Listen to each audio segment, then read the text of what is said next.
This is the Andres Segovia Show.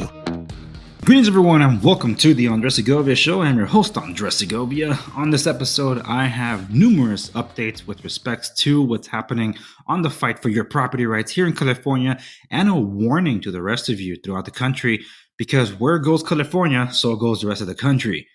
And that couldn't be more true than now, especially when a lot of Californians have mass migrated out of here onto other states, particularly like Texas and Florida. That's not to say that there aren't things that were already in motion in those states that affect your property rights. But just to give you an example, in California, we have, depending on who says it, they'll tell you that it's statewide rent control. To be more specific, we have a statewide rent cap. A statewide rent cap means that you cannot raise the rent above a certain limit. Now, that could essentially mean rent control, so I feel that the term is used loosely. But to be more specific, there are certain areas in the state, such as they could be municipalities or counties, that have what is called a rent stabilization ordinance, or RSO. Rent control, at its essence, means to control your property. So these are basically Marxist policies that are meant to strip the property owners of ownership of their own property, quite literally. It's in the descriptions of the powers of the housing department in Los Angeles on what they intend to do if you do not comply with everything that they demand that you comply with. On top of that, there's always constantly being added to that what is called more renters or tenants' rights.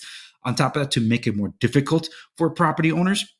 There was recent talk, this is not on my notes, but I remember this, that because I was part of this call, by the way, a couple of weeks ago. This was an update I was meant to give to you, but I ended up getting locked out of Instagram, so I talked about that in the previous episode instead. So I'm going to be imparting some of the information I meant to get out to you on this one, including this. I was part of a webinar meeting with the city of Los Angeles, and it was supposed to be a meeting for property owners and tenants. But the whole thing was just talking about the tenants' rights and how they can stick it to the property owners. So I'm like, okay, so this is a very hostile environment. What benefits are there for us? Well, no, there aren't any. But one of the scariest things that was being told there, because in the state of California, it's a two-party state. You cannot record somebody else without their consent. The city of Los Angeles was illegally telling their property, the tenants, on how they can record their property owners and use that as a way to say it's harassment, and then turn the case against the property owner so they can get out of paying their rent. That's not going to hold up in court. At least it shouldn't. And as far as I know, they were trying to get that at the statewide level, and that was rejected. At least I hope it remains that way. I recommend that you bookmark my website. That's right here, www.andressegovia.com. That's where all the show notes are going to be. And if you want access quicker to these show notes, you can install the Progressive Web app, my website. You can download. And for those of you on iOS 16.4, you can do the same. And you can get push notifications if you hit the bell. They're on the website, so you don't miss out on any of the updates, because there's quite a few things that are here that you need to expand on your own to get more information out there. So one of the first articles that I have here is from one of the associations that I want to give a shout out to, and I'm going to give a shout out to several more. The first one is the Apartment Association of Greater Los Angeles. So they kind of speak for themselves as to what area they're servicing. There are other apartment associations that I want to highlight, and one of them is coming up, but ones that I don't cover today would be the AOA USA. So AOAUSA.com is where you can go check out their stuff. They're the largest apartments or association here in California. Dennis Block, one of the most famous eviction attorneys in the state, he ended up going on the AOA and imparting basically that eviction stuff that I learned the previous day over on the AOA site. So that's on YouTube. I'll be leaving a link to that episode in the show notes of company's episode at www.andressegovia.com. With respects to the Apartment Association of Greater Los Angeles, they have filed a lawsuit against the city of Los Angeles. They are demanding that housing providers, well, this is what the summary of the lawsuit. Housing providers file petition for writ of mandate and complaint for declaratory relief, seeking a preliminary injunction and temporary restraining order prohibiting the city of Los Angeles enforcement of illegal so-called renter protection ordinances. The state laws or the state emergency order has officially expired. In the case of Los Angeles, King Garcetti said that they will expire in Los Angeles too, 1 year after it expires, or at that Governor Newsom has declared that it was over. So in other words, it was going to expire sometime in February 2024. Under a lot of political pressure, that was no longer going to be the case. You were going to expire at the same time that California was, but then they kept pushing and pushing and pushing. Officially, it's expired in Los Angeles, but they were trying to hold on to the Tenant Protections Act and making them permanent. So that's what's being challenged here, particularly the just cause eviction part of it, that basically just gives all the authority to the tenants. On top of that, with the whole talk about like, oh, here's how you can record your property owners and, use it against them in court. Like, the property owner can't use that against the tenants in court. Why is it going to be the other way around? Well, we do have a lot of tenant activist organizations, including one called Basta out there that you should be aware of. They're making a lot of moves, especially in trying to get attorneys pro bono for the tenants, but paid for by you, the property owner, to be used against you. And it looks like they might have their way. I can't speak into any more of that, but if I do have an attorney that we've been in talks that he might be on my show to talk about this as more information comes to light, then make sure you like, share, subscribe, stay in the know, and you will be in the know when I have him on the program. All right, next. This one's pretty big. Oh, I meant to say that a couple of other associations. One of them is AAOC. They are the Apartment Association of Orange County. A couple of the guys were on my program. They recently had their big event in Costa Mesa. So these associations are active, and if you're a property owner looking to have rental property owners, you should be looking into local associations. But more importantly, as some wisdom that was passed on to me by attorney Mike Brennan said, get to know your fellow property owners. Like, if you're just own a home and someone else owns a home, talk to them, because you all need to organize to go against this onslaught of anti-property or just outright theft of our property and stripping of our property rights here in the state of California. Because, like I said, where California goes, so goes the rest of the country. And believe me, they're coming after way more than what's going on here. But we have this Proposition 19, and I can't recap the whole thing. Oh my goodness, that's like hours worth of stuff that I can go over. But it just to put it in a nutshell, Proposition 19 was disguised as supposedly a relief for people that lost their properties in the fires and also support firefighters. That was supposed to be a small percentage of what Proposition 19 actually was. What it did was it eliminated generational wealth transfer. In other words, a parent or a grandparent, once deceased, and they pass on their property to the next of kin, that was not supposed to be tax reassessed because it's not a sale. That is now gone. Several propositions were eliminated with that, whereas now the property, even though it's not being sold, passed on to the next of kin, must be reassessed at current values. We're talking about property that could be 20, 30, 40, 50, 60 years old, and it's getting taxed off the wazoo. So it's elimination of generational wealth, along with the AB 1482 that installed the rent cap in the state of California. These were pushed by the California Association of Realtors. They were lobbying for these things, and they misrepresented Proposition 19 when they had someone from the Howard Jervis Taxpayers Association. What they didn't say was that person was kicked out. But they were using that to push this when the Howard Jervis Taxpayers Association was actively going against Proposition 19. But yeah, they won't tell you that part. So the CAR, that's their acronym, has been, if they're intending good, their good intentions are paving the road to economic hell.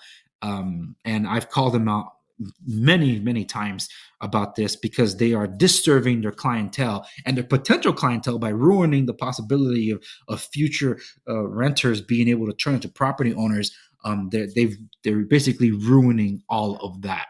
So I don't know what they're thinking and why they're allowing for this, and they won't even course correct, even though they admit their mistakes. But whatever. But we have some good news here because the Howard Jervis Taxpayers Associations, along with others, have been trying to get signatures to get an initiative on the ballot to put a proposition that will undo the harm caused by Proposition 19 from the death tax aspect of things while keeping some of the good things of it. But apparently, we have a bill that has been introduced to the California legislature. This is Senate Constitutional Amendment number 4, and the Howard Jervis called me, the Taxpayers Association called me to give me a heads up on this because I didn't know about this. I just knew that they were trying to collect signatures, but this one is a constitutional amendment introduced by Senator Sayarto and co-authored by Assembly Member Chen. And it's a resolution to propose a change on Proposition 19. So I already went through how the taxation was supposed to work out if there was a transfer. This is what they're saying that this would keep, because that's all gone. So much for a living trust. My goodness. This measure, if passed, would end the operation of the provisions of Proposition 19 on January 1st, 2025. The measure would reinstate on January 1st, 2025, the prior rule excluding from classification as a purchase or exchange in ownership the purchase or transfer of a principal residence and the first $1 million of other real property in the case of a purchase or transfer between parents and their children, or between grandparents and their grandchildren if all the parents of the grandchildren are deceased. This measure will require the legislator to provide in statute that the above described changes are publicized, and to ensure that the publicity reaches minority communities, the measure would require a liberal interpretation and broad application of these changes that effectuates their purpose. So this is a good thing. I hope there's enough support, but it's on us to tell our local legislators, the ones that are representing us, like, hey, you better back this bill because we need it to be passed. And it's going to help greatly to restore the stuff that has been lost. Now, I don't know what that's going to do for those that already took action to get the tax benefits before that law was kicked in, Proposition 19. But hey, if we can right or wrong here, I hope that CAR, if you're watching this, you get behind this too. PWR over in Southern California, who I used to be a part of, I hope you're pushing this too. I will be reaching out to both of you individually after this episode goes up, and I'm going to be clipping this out for social media. So I hope all of you are watching this and sharing it with everybody you know, because we need to make noise to get our legislators, from the assembly members to the senators, to support this Senate Constitutional Amendment number 4. Okay. All righty. So move on to the next item, and this is one of 2 left. Okay. So this is like I said, it's a lot, and this is one of those that I need you to be aware of. Okay, so the anti-housing bill, a newly introduced bill, would overhaul the Tenant Protection Act of 2019, or AB 1482, by dramatically lowering the rent cap and applying the limit to previously exempt single-family homes. So they're coming after your properties. This is a coded way of saying they're trying to get rid of Costa-Hawkins. And like I said, rent control, as on its actual practice, is government takeover of private property. And if you don't think that this wouldn't come to you if you're living in a state that's not California or another blue state like New York or Oregon or Washington, yeah, like I said, where California goes, so goes the rest of the nation. If you're thinking BlackRock, yeah, that's probably one of them that's doing the bidding of a lot of these like socialist policies of this supposedly being equitable in the distribution of things, not really saying that they're destroying property values and property rights, and therefore our freedoms in the process. This is from 100% Fed Up. JP Morgan CEO recommends taking private land from Americans to accelerate green energy policies. Jamie Dimon, the CEO of JP Morgan Chase, one of the largest banks in the U.S., is advocating for the forcible seizure of American land. In an annual shareholders letter, he advised that seizing private property might help the U.S. cope with the climate crisis. Folks, this episode can go off the rails so easily from here. So just know that if you do believe in, as he does, with the solutions for the climate crisis, that literally means just installation of socialism throughout the entire world. And believe me, taxing yourself into prosperity and taxing yourself into saving the environment has never worked, and it will not work. You're just giving more unfettered power to the government, which is what they want in the name of saving the world. Links to all these articles and more will be available at the show notes of the company's episode of www.newsagova.com. If I go any further, this episode is going to be censored. So if I share any expanded thoughts, it will be over on Locals. Locals.com is where I do the expanded episodes where applicable, where episodes that cannot make the public airways because it just won't make the rounds. It'll be throttled like some of my other episodes have been, especially on YouTube. So I recommend you go check out my stuff on Locals. Free to sign up. I don't have anything behind a paywall or anything, but if you decide to support, I really appreciate that. But more so than anything else, make sure you follow me across the socials at the Andre Segovia, on Twitter _Andre Segovia. I'm trying to keep you up to date as to what is down the pipeline in trying to take out your private property rights in this country. Let me just restate here on this episode, I've said it before on other ones, our rights begins at our home, our property.